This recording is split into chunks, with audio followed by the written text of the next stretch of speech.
Hey, what's going on, everybody? So today what I wanted to do is do the 53-man roster prediction for the Green Bay Packers. Obviously, I think there's about, 10 or 11 days until the actual rosters have to be finalized. By August 31st, the Packers have to have their 53-man roster finalized. So I want to go through position by position, sort of give my thoughts, my take on who's going to make the actual roster, the guys who are not going to make it. But if you guys are new to the channel, you haven't subscribed, you want to see Packers content, Packers news, all things Packers, make sure you guys subscribe to the channel down below. And also my social media, Twitter, Instagram will be in the bio as well if you guys want to follow those as well. So first off, starting off with the quarterback position, we have quarterback, as you can see right here. I'm saying the Packers are going to keep two quarterbacks, Aaron Rodgers and Jordan Love. I'm going to say Kurt Benkert is not going to make the cut.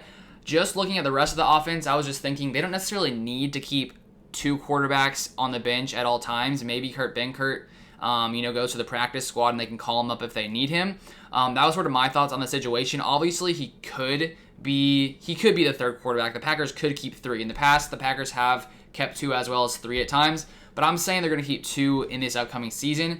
Then now moving on to the running back position, we have here, I'm saying Aaron Jones, A.J. Dillon, and I'm saying Kylin Hill makes this, or completes this running back room here with Patrick Taylor and Dexter Williams not making the cut.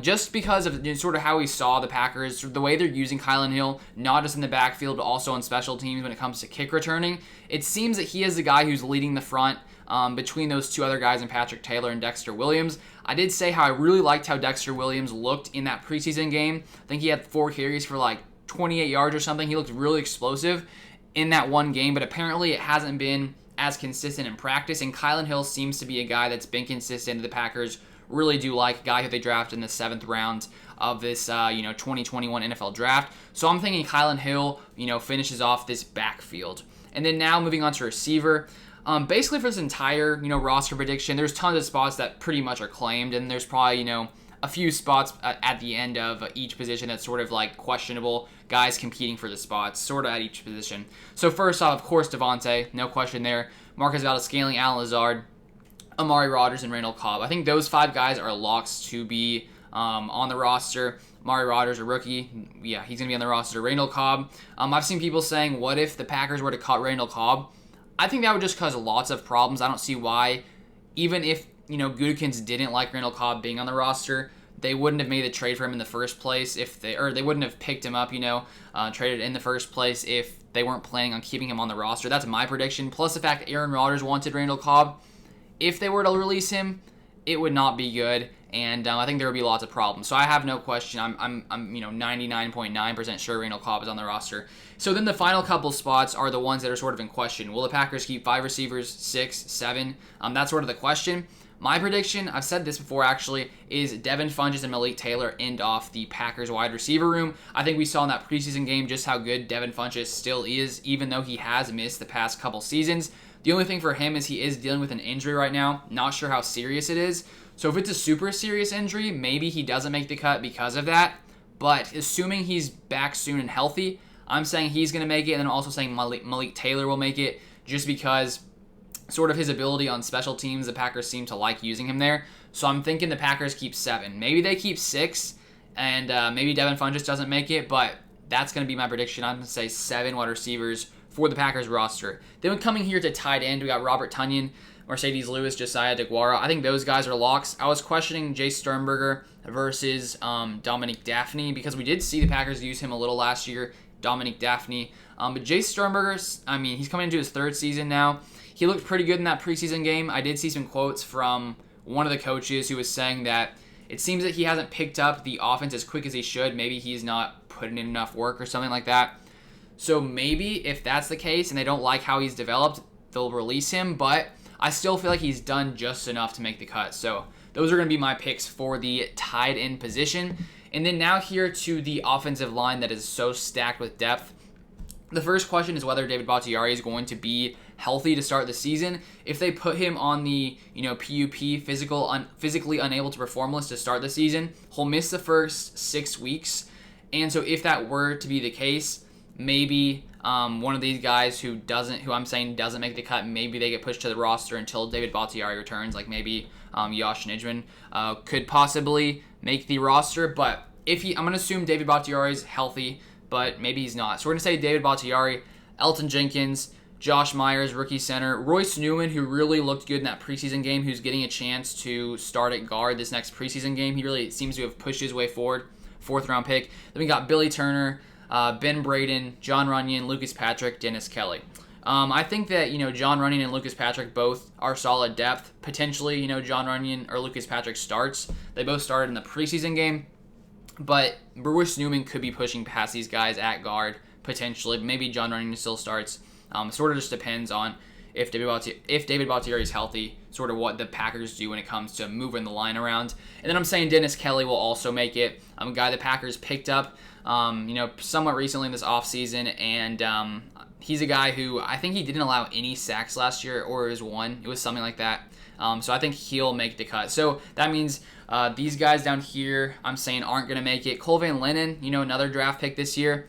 I just had trouble finding a way to put him in here. Maybe they do because he's a rookie and they want to keep him on the roster, but I don't know. I'm not too sure about that one. Now moving on to defense. So offense, we had 25 players. Defense, I'm also going to say we're going to have 25 players here on defense. Starting off with defensive line, Kenny Clark, no question. Kingsley Keke, no question. I think Keke will take a huge step forward this year. Dean Lowry, I say still stays just because he's been a guy who doesn't really deal with injuries. He's pretty, consistently there. He's a veteran guy now. So I think he stays. Then, of course, draft pick Tedarell Slaton. He looks really good in that preseason game, at least in a few different runs. He's so big, so massive. He can just reach out and grab people and just throw them to the ground. I think that was a solid pick, especially when it comes to improving this Packers run defense a lot. So I'm excited to sort of see how he can grow and develop. So I say he makes it, and then I'm finishing off with Tyler Lancaster, who played a good amount last year for the Packers. I was debating whether to put Jack Heflin over Tyler Lancaster. I had it there for a second just because I saw Jack Heflin, an undrafted guy, in that preseason game. He had a couple solid plays. There was one screen where he gets around, grabs the guy's legs. He had a couple solid plays. There was a part of me wanting to put him in there, but I was like, I just don't know if he's really going to beat out Tyler Lancaster. I don't think it's going to happen. Part of me wanted to put it, but this is my final prediction for the defensive line. Now moving to inside linebacker, I'm saying Devondre Campbell, who the Packers picked up this offseason to add some, solid veteran guy here in Green Bay. Of course, Kamal Martin and Chris Barnes were starting last year. And then I say Oren Burks and Ty Summers make the cut over Kamal Martin.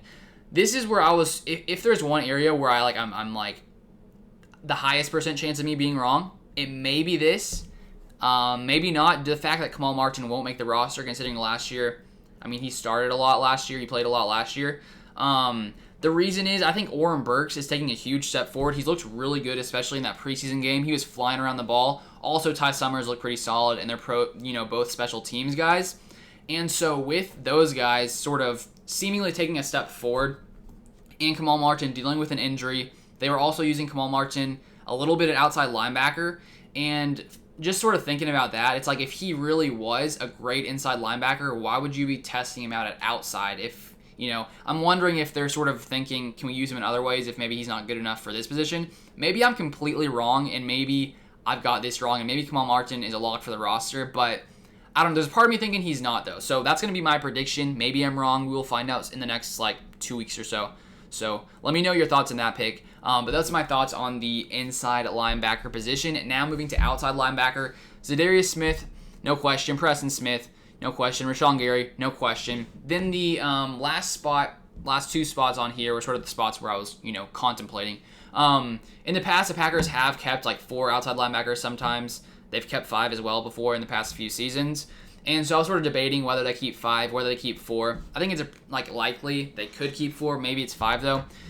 So looking at these final roster spots, Jonathan Garvin and Tipa, some of these names sometimes, mess with me, but I think that they're both pretty solid players. Jonathan Garvin will be coming to his second year this year after being drafted, last year. And then Chauncey Rivers is a guy who the Packers added recently. He doesn't really have that much experience, and I was watching one interview, I think it was the outside linebackers coach, and he was saying Chauncey Rivers came in his first game, it was a family night, and he was just showing up, and he was saying he thinks he has some dog in him, which I think is good. I think that's pretty good. So it seems like he's a guy who's willing to fight, willing to work hard. I think that Chauncey Rivers just needs some time to develop and sort of learn and grow, maybe in his technique a little bit. So my prediction is Jonathan Garvin beats out Tipa Galea, and these other, and Delonte Scott. And then they keep Chauncey Rivers because I think there could be potential there. And so why not just stick him on the roster and see what happens and let him learn? That's my thought. Maybe the Packers won't do that, but that's my prediction. Now to cornerback. We got Jair Alexander, number 1, no question. Chandon Sullivan, still a solid slot player who I think, will be the guy to start out there. We got Kevin King. I spelled it Kevin King. Might be. It's Kevin. It's not Kevin King, obviously. He's back, of course. We got Eric Stokes drafted in the first round.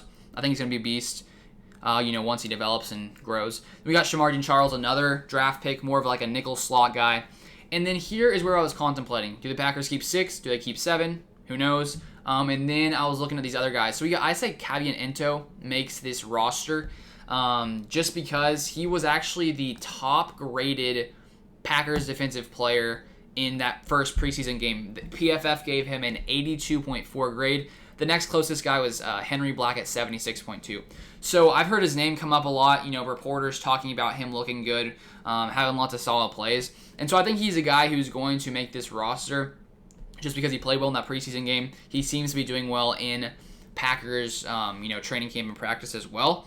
And so that's sort of my thoughts on there. And I think Kadar Holman, Isaac Edom, the guy who the Packers just traded Josh Jackson for, as well. Is my mic on? Okay, yeah, just making sure. As well as Dominique Martin. I think those guys don't make the roster. Then here's the final defensive position. We got safety. I say Darnell Savage is a lock. Adrian Amos is a lock. Vernon Scott, I thought looked really good in that preseason game. Solid tackling. He was just flying around, really good at reading, where the ball was going in that preseason game. And Henry Black also looked solid in that game. I believe he was, the second highest graded defensive player. And then this was the question I was having here. Okay, so of course Will Redmond, was a backup last year. He was okay. I think he was for PFF grade last year, he was 75th out of 99 safeties. So not great, but not the worst. But I have been hearing that Ennis Gaines is looking good from lots of different Packers reporters, and so Will Redmond has been dealing with an injury. I think he recently came off the injury list. But I'm thinking that Vernon Scott and Henry Black have both been progressing really well, and I almost wonder if they've moved ahead of Will Redmond. And then just with Ennis Gaines, the way that he's been flashing some potential skills, maybe he pushes ahead of Will Redmond as well. Maybe not. Maybe it ends off being Ennis Gaines not making the roster. But it's sort of my prediction here. And then to end it off, these are sort of like locks here. We got Mason Crosby, kicker, J.K. Scott at punter, and then Hunter Bradley at long snapper. So those are all 53 roster spots. I'll try to throw up the entire thing right here on the screen. But let me know what you agree with, what you don't agree with, and sort of your thoughts. I'm not going to ask you to put your entire 53-man roster prediction in the comments. I mean, you can if you want to. But let me know your thoughts on this. Guys who you do think are going to make the roster who maybe no one else thinks. We have about 10 days, 11 days until the final roster does come out. So I'm curious to see what happens. It'll be fun to see where I was right, where I was wrong, because I'll probably be wrong in a few spots, maybe more. But those are my thoughts. That's my final roster prediction for the Packers. If you guys have yet to subscribe, you want to see more Packers content on this channel, I'll be putting that out all season long, so make sure you guys subscribe and stay tuned for new videos. But thank you guys for watching. I'll see you guys next time.